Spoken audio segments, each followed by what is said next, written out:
Alors ce rêve, c'est un peu Oui, un rêve dans un rêve. Je me souviens d'un rêve que j'ai fait. Je me souviens d'un rêve C'est un rêve que j'ai quand j'étais fait toute vers la période d'Halloween.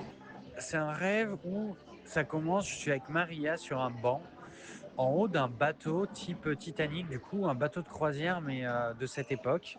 Et on regarde au loin, il n'y a pas de mer, il n'y a pas la mer.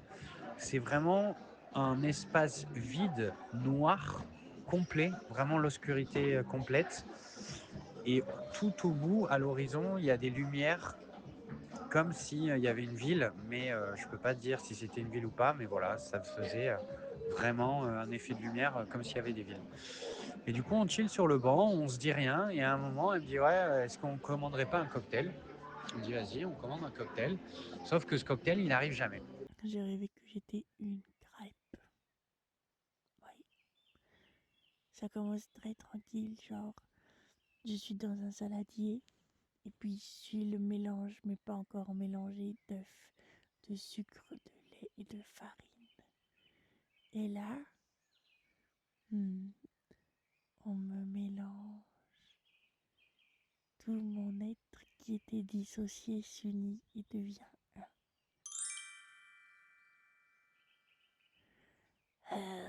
Ça tourbillonne, c'est très chouette, je me sens contenue par le saladier, c'est trop bien.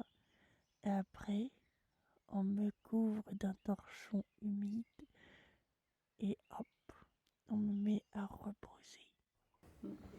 Moi, je me souviens d'un rêve que j'ai fait à l'âge de genre 6 ans et qui m'avait tellement marqué.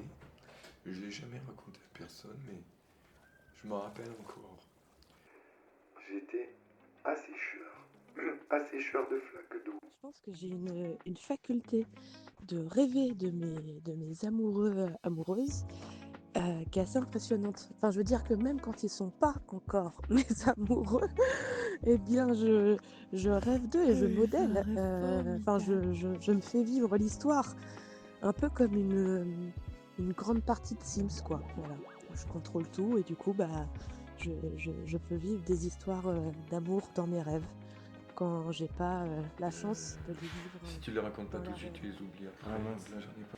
Pour assécher. On asséchait les flaques d'eau. Et donc, on allait assécher une flaque d'eau. Puis quand elle était asséchée, on allait à cette nappe. Et j'étais assécheur de flaques d'eau. Et je fais un rêve où je vais à un entretien d'embauche. Et là, c'est deux jeunes un peu de mon âge qui me reçoivent. C'est eux qui géraient l'entreprise. Et le courant passe super bien. Super bien, je m'entends trop bien avec eux. Je suis trop heureux. Je suis là, non mais super. Ils me disent, non mais c'est bon, t'es embauché, on te prend, c'est génial et tout. Je suis rentré chez moi, j'étais trop content. En mode, j'ai trouvé un boulot avec des gens super et tout. Tout à fait.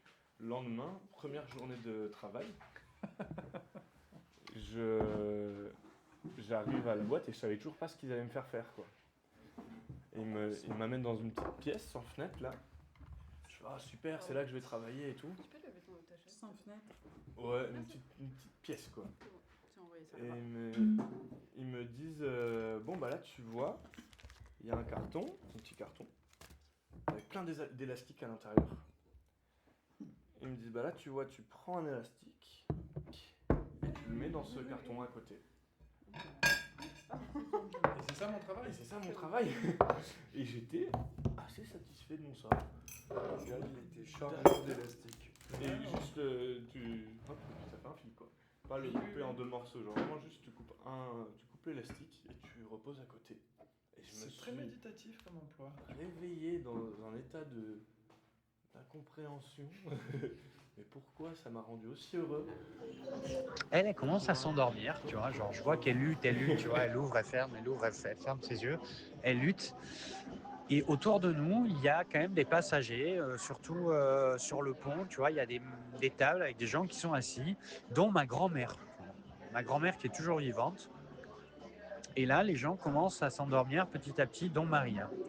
Et donc moi, bah, je suis le seul à pas m'endormir et je les prends un par un et je les amène dans leur chambre pour qu'ils dorment, quoi, les mettre dans leur lit. Sauf que tous, mais sans aucune exception, ne veulent pas enlever leurs chaussures.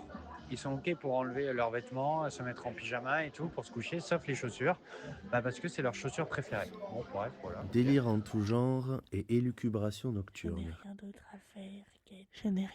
à faire qu'être dans ce et attendre et à sentir comme il est bon d'être tout mélangé avec moi-même. Marche dans un champ de fleurs. Faut lui dire. Sans déconner, c'est aussi facile que ça les rêves pour toi. Ah ouais. Qui ça? Moi, c'est Lydia. Elle me disait qu'elle faisait des rêves de petits chiens. Je dis, tu rêves de petits chiens? Elle dit, non, mais je fais les rêves que ferait un petit chien. Je dis, de quoi? Bisounours. Je rêve que je marche dans un champ de fleurs. Je dis, et non, c'est ça. C'est pas forcément sympa. Hein. Le champ de fleurs, c'est le tapis que je te montrais hier. Imagine, tu marches dans ce Non, mais ouais, non. Mais du coup, j'avais pas envisagé qu'en fait ça puisse être aussi simple et aussi non conflictuel les rêves, quoi. Apparemment, ces rêves, c'est vraiment chouette. J'ai jamais eu un seul rêve comme ça. En plus, dans mon rêve, j'étais près d'un poêle. Il faisait chaud. Bref. Après, quand c'est fini, que je me suis bien reposée et qu'on estime que je suis prête, on me remélange et c'est bien. Je me sens agitée dans mes molécules. Et alors, on prend une louche et on prend un peu de moi et je me blottis dedans. Hop, le temps d'aller jusqu'à la poêle. Chez moi, elle bouge. Et le truc, c'est que alors, je le fais très régulièrement, et donc maintenant je sais. Et je peux pas m'empêcher de toucher la dent qui bouge. Soit avec mon doigt, soit avec ma langue. Et je veux vérifier en fait si elle est toujours là, si elle continue de bouger. Et je sais et je sens que plus je la touche et plus ça se délite dans ma gencive et qu'elle va tomber, quoi. Et je n'arrive pas à m'empêcher de la toucher. Et au bout d'un moment, elle tombe, quoi. Et là, il y a ma grand-mère et Maria qui débarquent. Et à ce même moment, il y a un avion qui arrive en marche arrière, enfin un truc improbable quoi, qui du coup atterrit en marche arrière sur le pont. Et on monte tous les trois, donc ma grand-mère, Maria et moi, dans cet avion. Et c'était un avion où il y avait encore un banc, et on était assis sur le banc, et il y avait à l'arrière de cet avion une salle de cristal, en gros avec une vue un peu panoramique sur tout ce qui se passait, tu vois. Et du coup, on est tous les trois assis sur ce pont et on survole la ville de Londres. C'est pour ça, je pense que j'ai pensé à te dire celui-là aussi. On survole la ville de Londres parce qu'il y avait des gratte-ciel, notamment dans le quartier de la City, que je reconnais. Et là, ma grand-mère a dit oui, est-ce qu'on commanderait pas un cocktail? On commande un cocktail et bien évidemment, ce putain de cocktail n'arrive toujours pas. Et ma grand-mère, elle se lève, elle se dit bon, moi, je me casse. Et puis après, c'est le moment de flip-flopper. Et c'est un moment du grand manège parce que c'est le moment où genre je suis tout secoué et là hop, je fais un saut. Ouais. Un petit saut comme ça. Je fais des tours dans les airs et je m'étale de l'autre côté de la face. Hop. Et c'est chaud. Et puis après, hop, on me cale dans une assiette. Et je suis séparée en plein de parties comme ça recommence. Je me reblottis, hop, dans la louche. Je me verse dans la poêle, je m'étale, il fait chaud, c'est bon. On me masse un peu pour que je m'étale bien. Et hop, je me retourne comme une crêpe que je suis. Et hop, je viens me lever sur mon autre crêpe que j'étais avant. Waouh, j'ai été vraiment une grosse couche de crêpes. Bon appétit. Bon appétit. C'est quoi comme fromage? C'est pas du fromage. C'est de l'emmental. Le fromage. Ah, c'était la question piège. Ah, c'était la question Non, piège, c'est le pas petit piège. sourire là. C'est quoi le fromage? On est en France, bien sûr. Non, c'est que pas on piège, mange c'est juste des- est-ce que c'est de l'emmental ou est-ce que c'est autre chose? Ouais. Non, mais ramène du gruyère. Ouais, Tu veux que j'aille le chercher? bah pour le dessert, non? Ah, d'accord. Et elle ouvre la porte de l'avion. Et en fait, la porte de l'avion, c'était la porte de chez elle. Donc voilà, elle rentre chez elle. Et là, je suis avec Maria et c'est tout. Et elle me dit, bon, Olivier, je pense que c'est le moment de peindre ton rêve. Parce que c'est quand même un rêve, enfin, de peindre ton rêve, de peindre cette histoire, pardon. Ce qui s'est passé aujourd'hui, puisque c'est quand même quelque chose d'assez particulier. Et du coup, elle se lève, elle se casse. Moi, je sors une sorte de bloc-notes, mais XXL pour commencer à peindre ce qui s'est passé. Et là, elle débarque avec le cocktail. C'est elle qui me le ramène. Elle se pose à côté de moi. Elle est en train de boire le cocktail et moi je suis en train de dessiner, peindre, je sais pas trop ce que je faisais, mais c'était soit dessiner, soit peindre, tout ce qui s'est passé. Et du coup on est à l'arrière de cet avion, on survole la ville de Londres avec cette vue panoramique dans cette salle de cristal à l'arrière d'un avion. Et puis voilà, ça se termine comme ça. Voilà, t'as le rêve. Allez, gros bisous. Un rêve que je fais souvent, disons au moins une fois par an, depuis des années.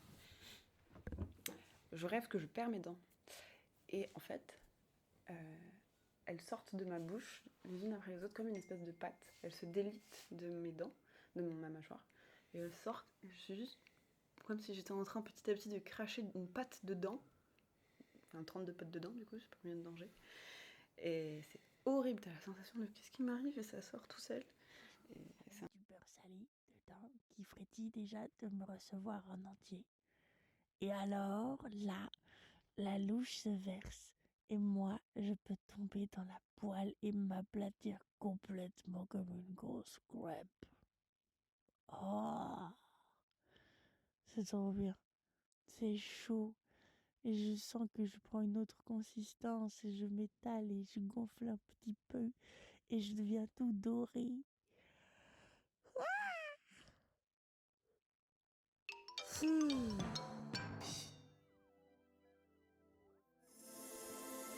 Alors c'est vrai, c'est un peu un rêve dans un rêve. Je me souviens d'un rêve. C'est un rêve que j'ai fait vers la période d'Halloween.